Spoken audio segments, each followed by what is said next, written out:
আমার বাংলা নিয়ে আজ আপনাদের সঙ্গে রয়েছে আমি তমশ্রী। আর শুরুতেই যে খবরের দিকে নজর রাখতেই হবে, আপনাদের প্রথমেই মনে করিয়ে দিই 20 মে 2020 আমফান হয়, আর সেই আমফানে ক্ষয়ক্ষতি হয় প্রচুর। আর সেই ক্ষয়ক্ষতিতেও যে ত্রাণ, আর সেই ত্রাণে এবার বেনিয়ম, কারণ তৃণমূল জামানায় যে ক্যাগ রিপোর্ট, আর সেই ক্যাগ রিপোর্টে আমফানের যে ত্রাণ, আর সেই ত্রাণে বেনিয়ম অর্থাৎ জালিয়াতি ফাঁস।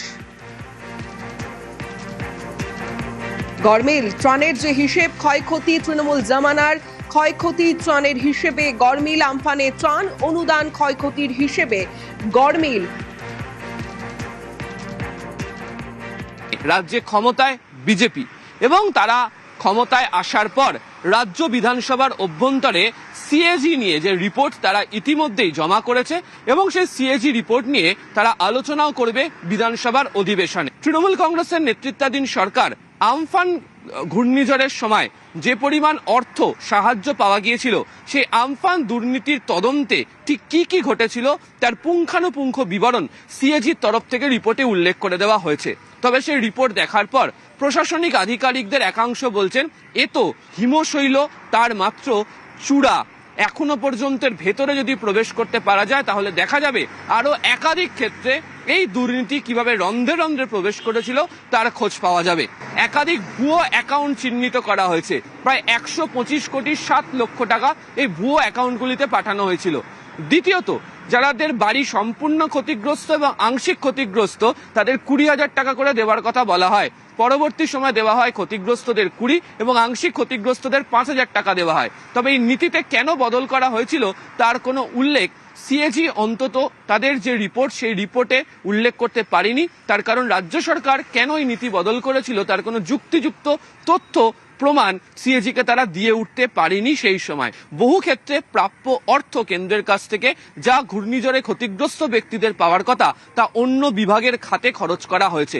ফলে অনেকেই বলছেন যে তৃণমূল কংগ্রেস সরকারের আমলে বারবার বিরোধীরা সে সময় সরব হতে শুরু করেছিল দুর্নীতি নিয়ে, তবে সেই সময় রাজ্য সরকারের তরফ থেকে গোটা বিষয়টিকে এড়িয়ে যাওয়া হতো। কিন্তু এখন এই সিএজি রিপোর্ট প্রকাশ্যে আসার পর বুঝতে পারা যাচ্ছে, তবে তার আগে শুধুমাত্র আমফানের ক্ষেত্রেই যে বিপুল পরিমাণ দুর্নীতি ধরা পড়েছে তা দেখে সকলেই হতবাক। সালটা ছিল 2020, 20 মে। আমফানে ক্ষতিগ্রস্ত রাজ্যের একাধিক জেলা, অর্থাৎ রাজ্যের 16 জেলা। জাতীয় বিপর্যয় মোকাবিলা তহবিলের কাছে আর্থিক সহায়তা। ক্যাগ রিপোর্ট, আর সেই রিপোর্টের নজরে আমফানে ত্রাণ দুর্নীতি 35,018 কোটি টাকা দাবি তৃণমূল সরকারের। প্রায় 2,708 কোটি টাকা দেওয়ার সুপারিশ কেন্দ্রের। সিএজি রিপোর্ট, ক্ষয়ক্ষতির মূল্যায়ন বাড়িয়ে দেখানোর অভিযোগ নজরে আমফানে ত্রাণ দুর্নীতি, এবং সেখানেই গ্রাফিক্যালি আপনাদের দেখাচ্ছি প্রথম মাসে 20,000 করে অনুদান ক্যাগের রিপোর্টে। ভুতুড়ে অ্যাকাউন্টে 125 কোটি 7 লক্ষ টাকা। বুলবুলের উপভোক্তা। বুলবুল হয় 2019-এর 9 নভেম্বর, এবং সেই নভেম্বরে বুলবুলের যে উপভোক্তা সেই উপভোক্তাদের তালিকা ব্যবহারের অভিযোগ। বুলবুলের তালিকায় 5,627 জনকে আমফান অনুদান। এক খাতের টাকা অন্য খাতে কিভাবে, এই প্রশ্ন ওঠে।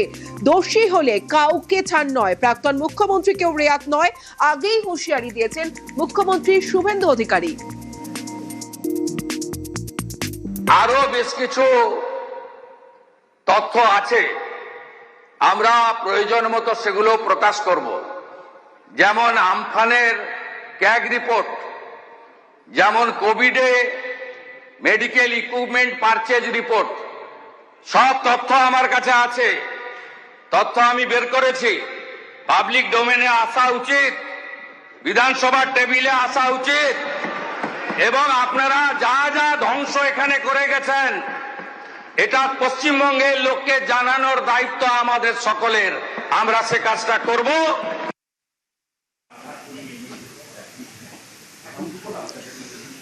মুখ্যমন্ত্রী শুভেন্দু অধিকারীর হুঁশিয়ারি, আর তারপরেই বিধানসভায় 25শে জুন ক্যাগ রিপোর্ট, 25শে জুলাই ক্যাগ রিপোর্ট।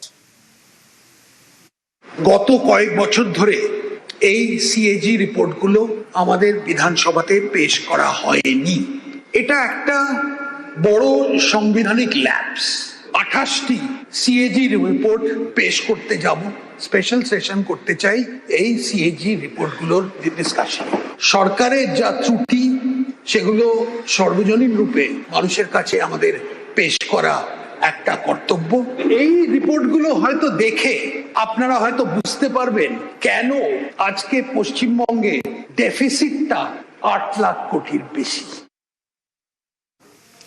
এবার আপনাদের 2021-এর 28শে মের একটা ছবি দেখাচ্ছি আপনাদের, যেখানে প্রধানমন্ত্রীর সঙ্গে বৈঠক।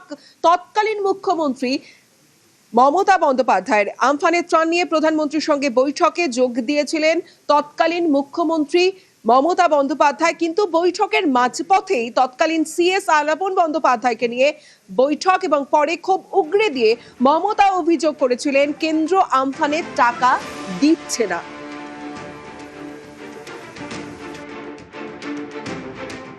ধিক্কার জানানোর কোনো ভাষা আমার নেই, আর প্রধানমন্ত্রীকে আবেদন করব, প্লিজ টেক সিরিয়াস কেয়ার, বারবার বেঙ্গল যেন বঞ্চিত না হয়। আর হোম মিনিস্টারের কাছে আমার রিকোয়েস্ট থাকবে, কথায় কথায় হিউম্যান রাইটস কমিশন পাঠান, একটা ছোট্ট ইলেকশনকে কেন্দ্র করে হাজার হাজার পুলিশ পাঠান, আর যখন জলে বাংলা প্রায় জলময় হয়ে যায়, জলমগ্ন হয়ে যায়, তখন আপনি একটা পয়সাও ছাড়েন না কেন? কিন্তু আমফানে কি টাকা দিয়েছেন আপনারা আমাদের? বুলবুল হয়ে গেছে, এত লোককে আমাদের হেল্প করতে হচ্ছে, কি টাকা দিয়েছেন? ফনি হয়ে গেছে, কি টাকা দিয়েছেন? জশ হয়ে গেল, কি টাকা দিয়েছেন? কিচ্ছু দেন না, মুখে বড় বড় কথা বলেন। আমাদের সঙ্গে রয়েছে নিউজ রুম থেকে কমলিকা সেনগুপ্ত। সরাসরি কমলিকার থেকে একবার জানবো, কমলিকা, এই যে আমরা দেখতে পাচ্ছি একেবারে খাতায় কলমে ক্যালকুলেট করে জালিয়াতি করা হয়েছে, প্রতি পদে পদে একেবারে বেনিয়ম। কোন কোন জায়গায় কিভাবে এই বেনিয়ম করা হয়েছে, এই গরমিল করা হয়েছে? এই যে সিএজি রিপোর্ট, এই সিএজি রিপোর্ট এতদিন ধরে পেশ কেন হয়নি? এই যে তথ্য আমাদের এই এক্সক্লুসিভ রিপোর্টে উঠে আসছে, সেই তথ্য অর্থাৎ ক্যাগের যে তথ্য, সেই তথ্য সরাসরি বলে দিচ্ছে যে কিভাবে প্রতি পদক্ষেপে দুর্নীতি হয়েছে। এবং একদিকে যেরকম দুর্নীতি হয়েছে বলে এই ক্যাগ রিপোর্টেই উল্লেখ করা হচ্ছে, অর্থাৎ মিসঅ্যাপ্রোপ্রিয়েশন এবং এক্সাজারেট করে দেখানো হয়েছে, এবং আরও বেশ কিছু ডুপ্লিকেট এন্ট্রি, অর্থাৎ এক মানুষের একাধিক কারণে তার অ্যাকাউন্টে টাকা ঢুকেছে। এবং এই যে জিনিসগুলো ক্যাগ রিপোর্টে দেখানো হয়েছে, এই প্রত্যেকটা জিনিসই প্রতিফলন দিচ্ছে যে এইখানে ব্যাপক দুর্নীতি হয়েছে। আর সেখান থেকে দাঁড়িয়েই এই জিনিসটা খুব স্পষ্ট হচ্ছে যে ক্যাগ রিপোর্ট কেন পেশ হয়নি। আর যদি গত 15 বছরের দিকে তাকাও, গত 15 বছরের দিকে তৃণমূল সরকারের কি বলতেন তারা কেন্দ্র সরকারকে নিয়ে? তাদের বক্তব্য ছিল যে কেন্দ্র সরকার নাকি কোনো টাকা পয়সা দিচ্ছে না। আর এই যে কারণ, অর্থাৎ এই যে বিভিন্ন সময় যে দুর্নীতি হয়েছে, যে স্বয়ং ক্যাগের রিপোর্টে এই কথাগুলো উল্লেখ করা আছে, তার জন্যই ক্যাগ রিপোর্ট টেবল করা হয়নি। এবং এই নতুন সরকার আসার পর এই যে স্বপন দাশগুপ্তটা যে কথাটা তিনি বললেন যে কেন এই এত বেশি ডেট, কেন এই পরিস্থিতি, সেটা ক্যাগ রিপোর্ট দেখলে খুব স্পষ্ট হবে। এটা তো শুধু আমফান, এবং আমফানেই দেখা যাচ্ছে। আমরা এটাও দেখতে পেলাম যে আমফানের টাকা আমফানে না ব্যবহার করে তার আগে যে সাইক্লোন এসেছিল বুলবুল, তাতে ব্যবহার করা হয়েছে বলে উল্লেখ করা আছে। সুতরাং অত্যন্ত গুরুত্বপূর্ণ এই গোটা রিপোর্টে যে জিনিসটা উঠে আসছে। কমলিকা, এই জায়গা থেকে একটু জানার চেষ্টা করব যে আমফানের তো যে ত্রাণের টাকা, সেই ত্রাণের টাকাও 9/6 অভিযোগ সামনে আসছে। সেইটাই সবচেয়ে বড় কথা, যে প্রথমত যে টাকার প্রয়োজনীয়তা দেখানো হয়েছিল সেই টাকা বাড়িয়ে দেখানো হয়েছিল, এক্সাজারেশন, এটাই লেখা আছে। 2 নম্বর কি লেখা আছে? 2 নম্বর লেখা আছে যে এমন বহু ব্যক্তি যাদের প্রয়োজনীয়তা ছিল না, তাদের কাছে তাদের অ্যাকাউন্টে টাকা ঢুকেছে। এবং আমরা জানি যে গত 5 বছর ধরে বা তার আগে 5 বছর ধরে এরকম বহু খবর এসছে, আমরা বহু খবর এরকম দেখিয়েছি, যেখানে আমফানের টাকা যার পাওয়ার কথা ছিল সে না পেয়ে অন্য লোকে পেয়েছে। সো একটা লোকের অ্যাকাউন্টে অন্যান্য বহু সুবিধার সঙ্গে সঙ্গে এই ডুপ্লিকেট এন্ট্রি হয়েছে। 2, 3 কি হয়েছে? 3 খুব গুরুত্বপূর্ণভাবে যেটা দেখা যাচ্ছে সেটা হচ্ছে আমফানের যে টাকা, সেটা আমফানে ব্যবহার না হয় তার আগে যে সাইক্লোন ছিল বুলবুল, তাতে ব্যবহার হয়েছে। অর্থাৎ এটারও যে ট্রেলটা, সেটা কিন্তু একেবারে খুবই দূর প্রসারী, যেটা আমরা জানতে পারছি। দক্ষিণ 24 পরগনা তে এই বিশেষ করে আমফানের সবচেয়ে বেশি প্রভাব দক্ষিণ 24 পরগনা, উত্তর 24 পরগনার সন্দেশখালী, এই সব জায়গায় পড়েছিল। সেখান থেকে দাঁড়িয়ে আবার একবার স্পষ্ট হচ্ছে, এই ক্যাগ রিপোর্ট কি স্পষ্ট করছে?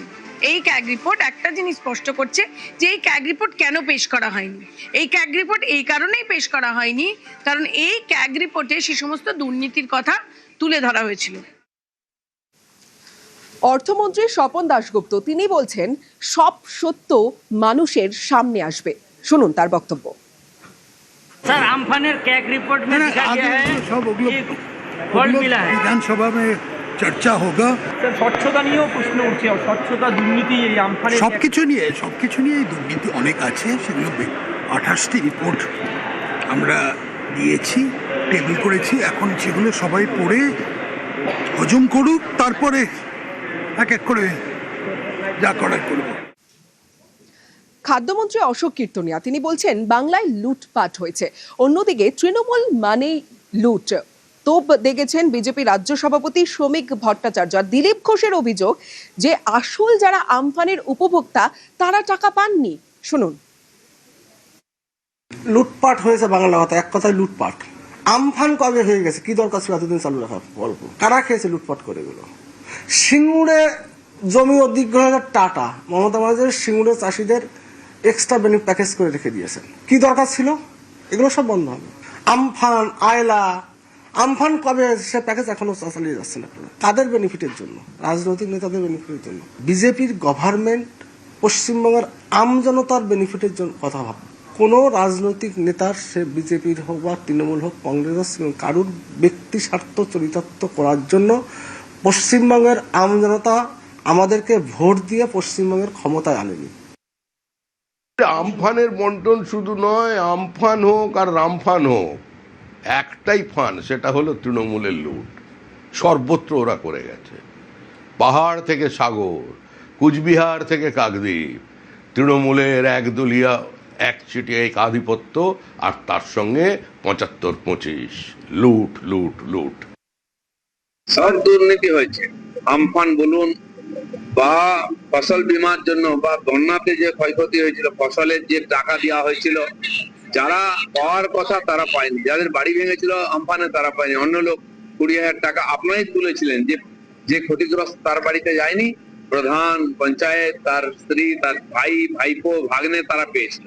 এবং তৎকালীন মুখ্যমন্ত্রী মমতা ব্যানার্জি স্বীকার করেছে হ্যাঁ ভুল করে কিছু টাকা চলে গেছে, সংশোধন হয়নি, যারা নিয়েছে তাদেরকে শাস্তি দেওয়া হয়নি, সে টাকা ফেরত নেওয়া হয়নি, কারণ যোজনাবদ্ধভাবে পার্টির লোককে পাই দেওয়া হয়েছিল। আর এই জন্যই, এই দুর্নীতির জন্যই 4 বছর নারেগার কাজ বন্ধ ছিল, গরিব মানুষ কষ্ট পেয়েছেন। পুকুর চুরি নয়, এ তো সাগর চুরি হয়েছে। বিগত সরকারকে তোপ দেখেছেন বিরোধী দলনেতা ঋতব্রত বন্দ্যোপাধ্যায়।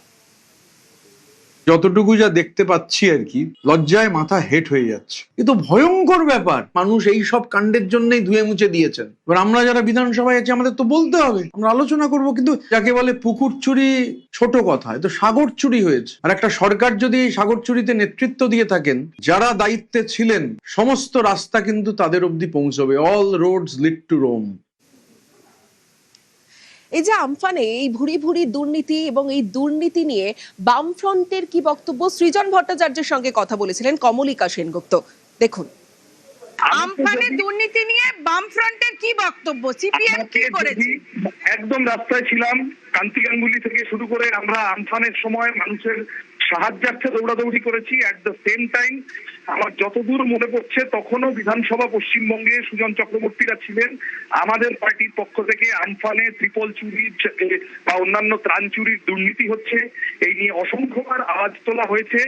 বরং সেই সময় বাইডেন, যারা বাংলায় প্রধান বিরোধী দল বলে নিজেদের ক্লেম করতেন, সেই বিজেপি নেতারা তারপরেও দীর্ঘদিন তারা এই নিয়ে কেন্দ্রীয় সরকার তাদের হাতে থাকাকালীনও যে ভূমিকা পালন করার কথা ছিল সেটা তারা করেননি।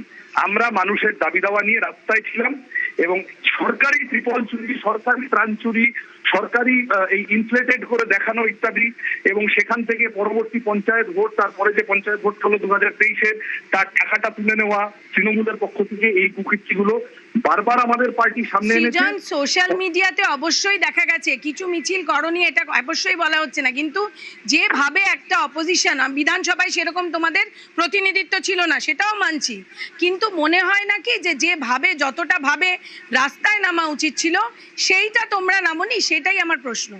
আমার মনে হয় যে আমরা সেই সময় মানুষের বিপর্যয়ের মধ্যে, মানুষের বিপদের মধ্যে, বিপর্যয়ের পরেও তো আরো 4 বছর ছিল, তাই নয় কি? তোমার মনে থাকবে কমলিকাজি, সেটা হচ্ছে একটা সময় তৃণমূলের নেতাদের বাড়ি ঘেরাও করতে শুরু করেছিল জনতা, কাটমানির টাকা ফেরত চেয়ে। তোমার মনে থাকবে নিশ্চয়। বা তুমি ধরো পার্থ চ্যাটার্জিদের জেলে যাওয়ার ঠিক আগের সময় পশ্চিমবঙ্গে এসএফআই ডিওয়াইএফআই এর নেতৃত্বে ছাত্র যুব আন্দোলন উত্তাল পর্যায়ে গিয়েছিল। সুতরাং পশ্চিমবঙ্গের দুর্নীতির প্রশ্নে, দুর্নীতিকে অ্যাড্রেস করার প্রশ্নে বামপন্থীরা আন্দোলনের রাস্তায় কোথাও কম ছিল আমি তা মনে করি না। আমরা কোনো টাকা পাইনি, আমরা গেছিলাম ওখানে দান আনতে, ওখানে কোনো দেয়নি। না, টাকা কোনো পাইনি, দিয়েছি সবকিছু। টাকা অন্য লোক দ্বারা পার্টি সিস্টেম আছে, তাদের টাকা দিয়েছে।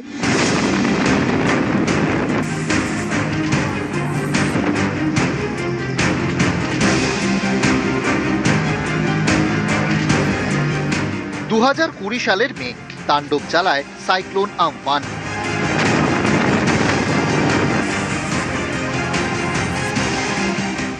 সুন্দরবন সহ দক্ষিণবঙ্গের বিস্তীর্ণ অংশ ক্ষতিগ্রস্ত হয়।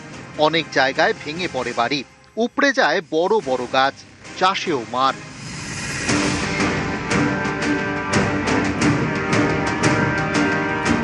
সাইক্লোনে ক্ষতিগ্রস্তদের জন্য টাকা বরাদ্দ করে কেন্দ্রীয় সরকার, তখন তৃণমূল জামানা। অভিযোগ অনেকেই ক্ষতিপূরণের টাকা পাননি। ক্যাগ রিপোর্টে এই ত্রাণ বিলি নিয়ে ভুরি ভুরি গরমিল। রিপোর্টে অভিযোগ সাধারণ মানুষের স্মৃতিতে দুর্ভোগ।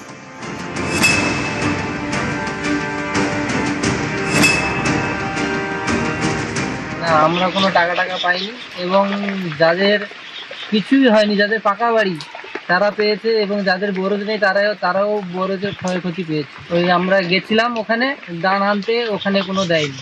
আমাদের কোনো টোকন, ওই রিসিপ্ট যে দেয় টোকন দেয়, কোনো টোকন কোনো দেয়নি। না, আমরা টাকা পাইনি, কিন্তু আমাদের ঘরটরের উপরে গাছপালা পড়েছে, কিন্তু আমরা পাই না। যাদের কোনো ক্ষয়ক্ষতি হয়নি তারা টাকা পেয়েছে। তৃণমূলের লোকরা বেছে বেছে তাদের লোককে দিয়েছে।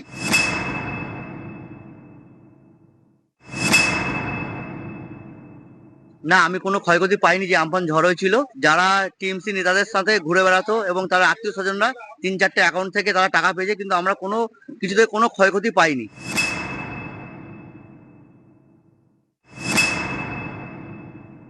টাকা আসতো এ হতো চাষিরা। মাননীয়